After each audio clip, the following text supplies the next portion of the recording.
माई के दुल्हन हो जाए के चाहे एक बाद शक्ति भक्ति रे वो सब का सुना हम जानते बने।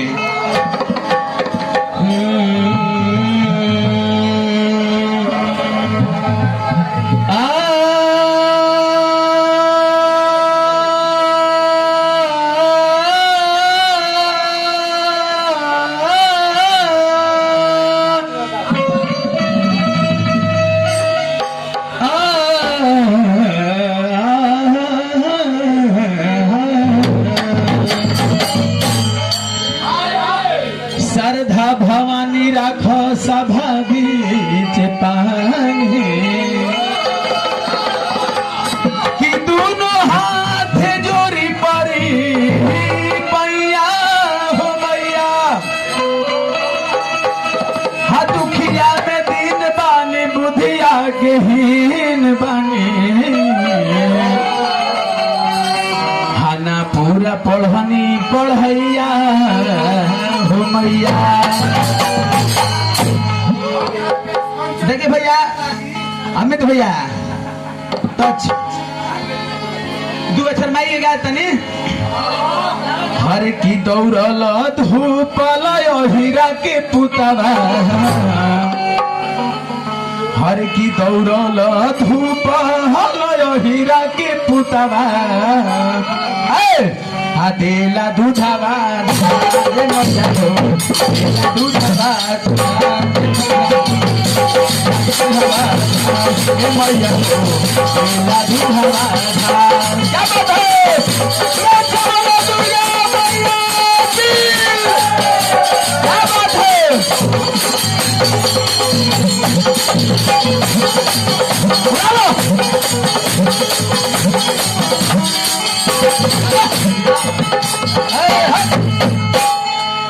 दूधू बछर के मर के हर के मीठी की जौरिया बासी पुड़िया हर माई से पाके हर मीठी की जौरिया हा बासी पुड़िया हम माई से पाके कि झुम झुम ना गोदाते हो झुम ना गोदाते हो और दादी खाके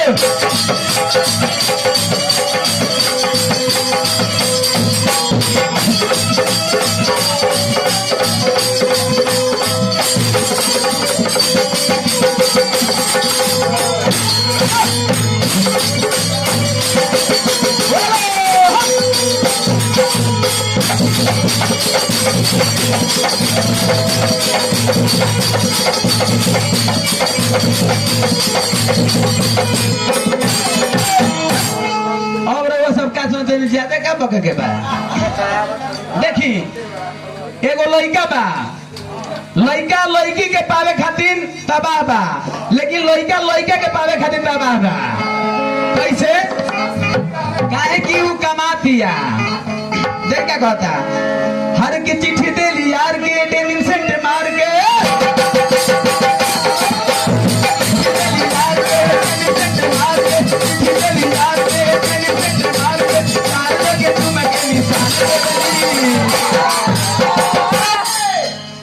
हर की चार जोगे चुम के निशाने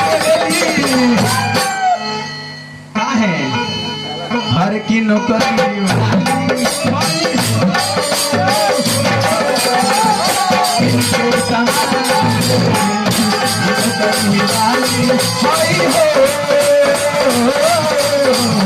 जिनके समान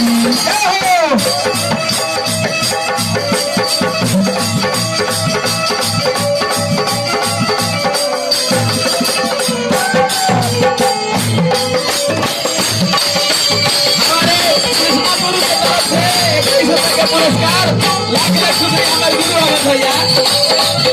और हमारे महाराज जी भुवन बाबा के तरफ से पुरस्कार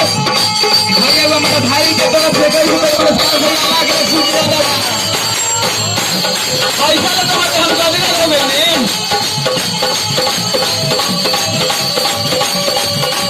जय हो भैया शांत धीरे धीरे चले गए अमित भैया नमवा बोल रहे थे भैया हमारे भूल बाबा हम बैठो एक बात है तू गाव और बलराम भैया मन सिखावे वाला ऊपर रस्ते से नीचे चलो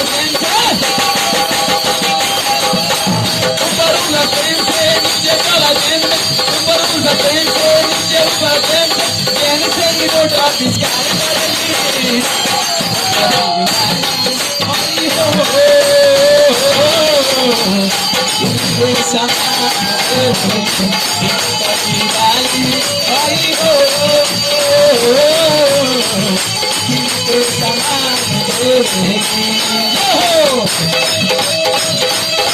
हमारे बच्चे की तरफ से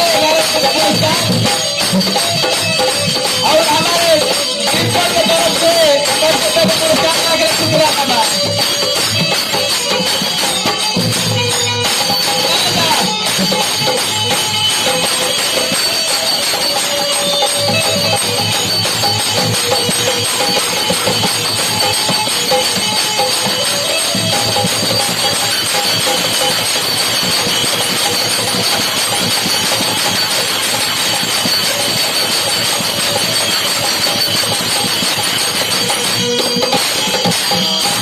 और बताइए क्या सुनना चाहता नहीं।